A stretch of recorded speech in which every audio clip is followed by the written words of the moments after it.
Greetings YouTube, welcome back to the MetaNerd channel. I am Marcus, bringing you another video for Cardfight Vanguard Overdress. Well, actually will dress.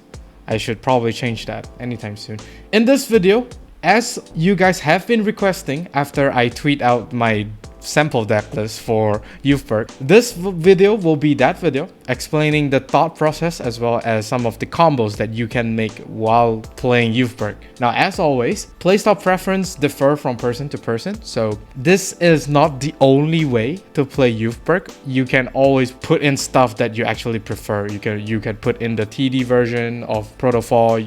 You can play Painkiller Angel as well as some other stuff that you basically could get your hands on. So this is not like the build that is going to be the meta. Okay, it's basically based on my personal testing, so I might be wrong and you might find a better way to play Youthberk. So feel free to put down in the comment section on your experience in playing Youthberk, and of course you may have some ideas that you could basically put inside Youthberk and it works for you. Do let me know down in the comment section. Let's get started with the video. Now, of course, I already tweeted this deck list out in the community tab as well as my Twitter, so if you did not take a look at them now, yeah, this is your chance to take a look at the deck that I've been playing for Youthberk. If you want to view the deck list at any time, there's the deck lock code, so you can just take a look at that. So let's dissect what makes Youthberk Youthberk. I have a little bit of a golden rule as to when I am playing Youthberk. Now, it's actually up to personal preference, but for me myself, I tend to follow these rules while going into Youthberk. The first one, of course, I will only RevolDress if my opponent is at grade 3. Now, for this golden rule, you don't necessarily have to follow, but this is basically my own. The reason for this rule here is because both of your RevolForm, Zest and Gus, does not really benefit if your opponent is like grade 2 or below, because, you know, Zest needs to personal right to gain the crit, otherwise he's just a 28k attacker.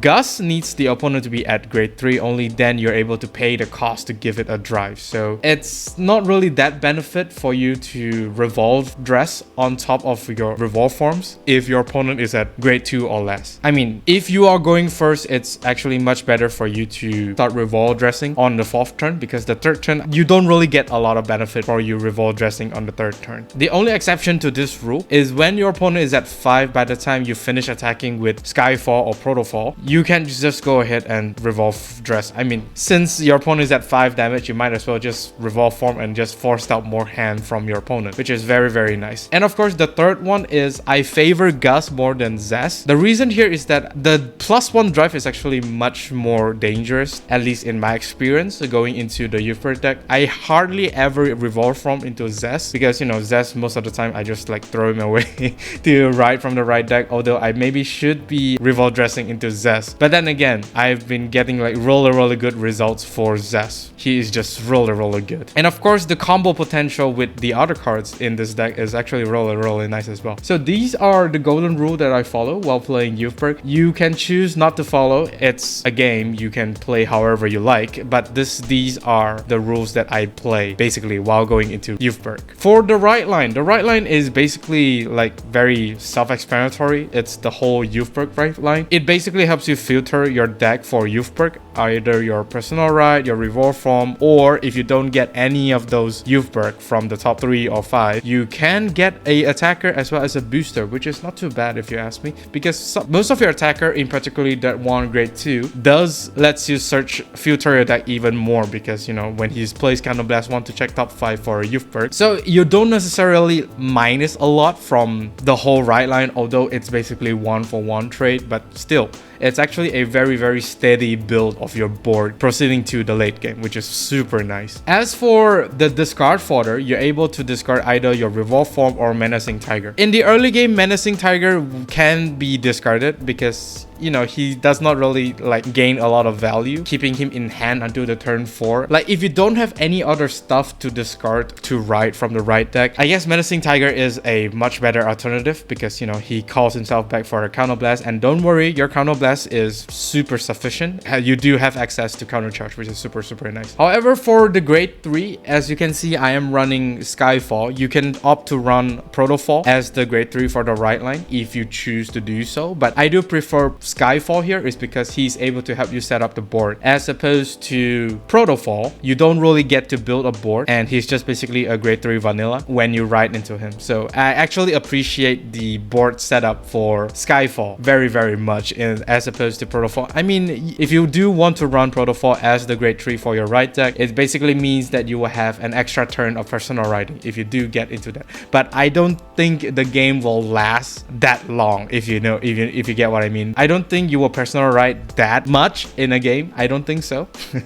If you do, then maybe OTs are basically checking here and there.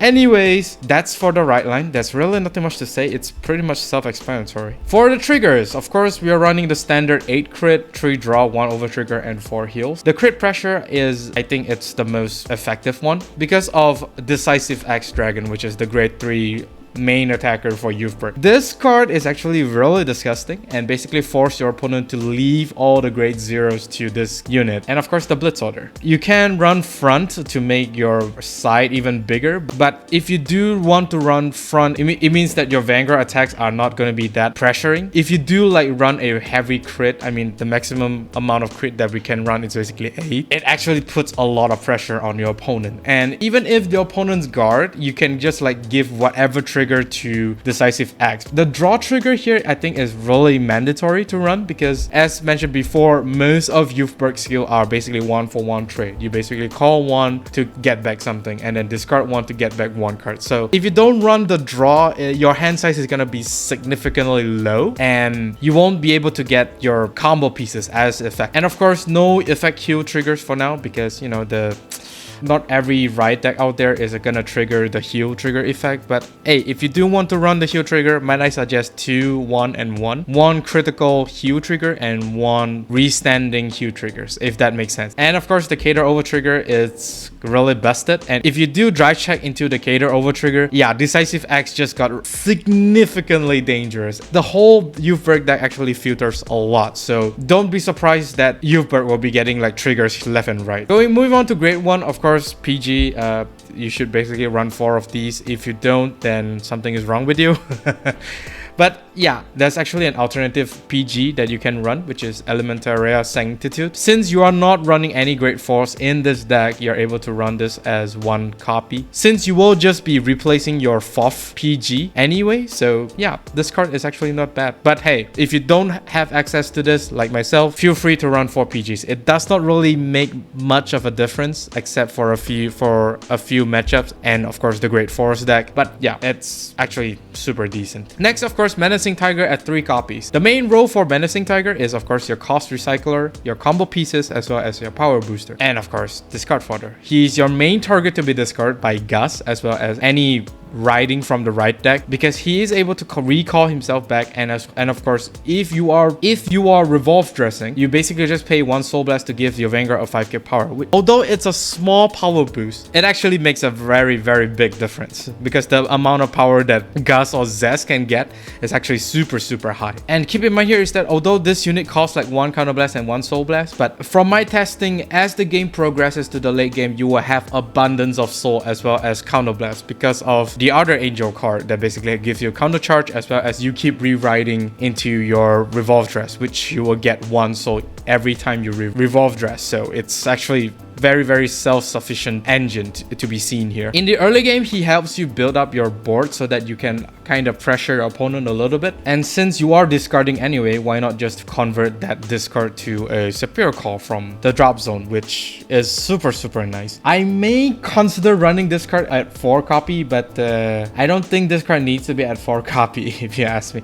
But it's basically either you want to run 3 copies of Menacing Tiger and 4 copies of Angel, or you want to run 4 copies of Menacing Tiger and 3 copies of Angel. So it's basically up to you, but this is what I've been testing. And next is Enucleate Angel, the other combo pieces that you might want when you revolve dress in the 4th turn or beyond. Now, as mentioned before, the soul will not be an issue because you are revolve form and not to mention personal riding, so you are plussing 2 soul every single turn. So it's really not an issue here. This counter charge is super nice. Most of your counter blast is gonna be spend into like searching out your Youthberk copies from the grade 2 as well as your Rideline and of course the order card. So it's not really that counterblast heavy in this deck because you know most of those skills are pretty optional. Like the whole revolve dressing does not really cost any counterblast, which is something super nice. The small power boost to Vanguard makes the second swing of Zest as well as Gust that much deadlier, because if you have like 2 copies, that's basically a 10k power to either Zest or Gust depending on who you revolve dressing into. And of course, if you're not facing like a retire heavy deck, for example Gravidia, you can always just call this card to the back of your Skyfall just to like force your opponent to throw down more hand. Yeah, that's basically Angel. So play test how you want. Either you want 3 copy of this and 4 copy of Tiger, or 4 copy of this and 3 copy of Tiger. So it's basically up to you. I guess the more you test, the more you're comfortable in the quantity of the cards that you will want. Next, of course, is the order card, Departure Towards Daybreak. This one is only at 3 copies. I am basically considering cutting this down to 2 because this card is basically the weakest link in the whole deck because he does not really do a lot. But hey, he provides you with the much needed consistency in you getting the RevolForms as well as a Piro Call a grade 2 or less. It's actually not too bad. But most of the time, if you have like all of your combo pieces in your hand, you might as well just discard this to ride from the ride deck or for Gust skill. For the grade 2 or less targets to call, it's either these two. These two are just really good. I already mentioned how good Angel is in this deck, and for Schneizal, if I'm not pronouncing his name wrong, Schneizal is basically the most powerful grade 2 attacker as well as power booster for this deck, which we will get into later. So that's all for the grade 1. Feel free to exchange any of this card if you want. It's up to you. For the grade 2 Knight of Fracture Schneizal, this card is automatically going to be run at 4 copies. He is just that good. He himself is a 15k attacker, which is pretty much the golden standard nowadays, but he also gives a really small power boost to Gust and Zest. So basically your attack pattern is going to be Vanguard first, RevolDress, Schneizal attack, and then Vanguard, and then lastly whatever the other side of the rear guard is. I do actually miss quite a bit for the first skill because it's only top 3 and you can only add Youthberk, so it's either Personal Ride, Zest, or Gust. And of course your main boss unit, 3 Skyfall arms. It's pretty much self-explanatory. Personal riding is really disgusting in this deck, and as mentioned before, I want to ride into Skyfall as opposed to Protofall is because of the second skill, which allows me to exchange 1 card from my hand, be it a draw trigger, an extra grade 3, an order card for my revolve form, or get a grade 2 or below. Is actually really nice if you ask me. It has a very great filter potential because of the amount of cards that filters the deck for Youthberk is insane. So it's actually really not surprising that I do get a lot of triggers with this deck because, you know, the deck filters a lot, like really a lot. But of course, as mentioned before, you can choose to run Protofall in the right deck if you want to. This is just for the extra personal right turn, but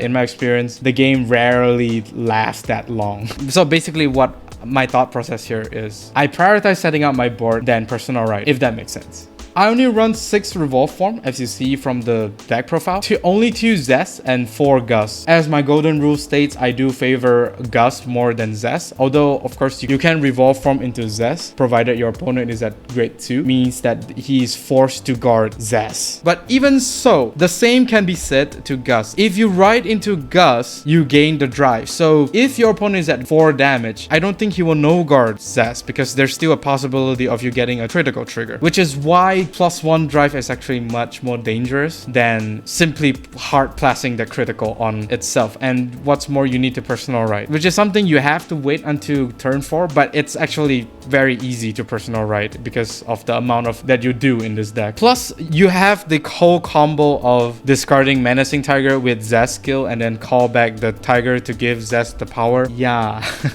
there's a lot of crazy potential in this deck, and do give it a try. This deck build, I think it's very solid, and it's actually a really solid combo. But both are really great options to revolve dress into. They're both great, just that I tend to favor Gust more than Zest. Zest is kind of like, you know, whatever, because it's equivalent to a rearguard attack with a double critical, whereas Gust, they are actually forced to throw down even more hand, maybe a 10k more or a 5k more, because, you know, he's 1 drive, as opposed to Zest, they will only throw like the exact amount of shield just to guard Zest. So that's that's basically my thought process. Feel free to comment down on if you do prefer Zest more than Gus, and if you think I'm wrong on basically saying Zest is just basically another rearguard attack.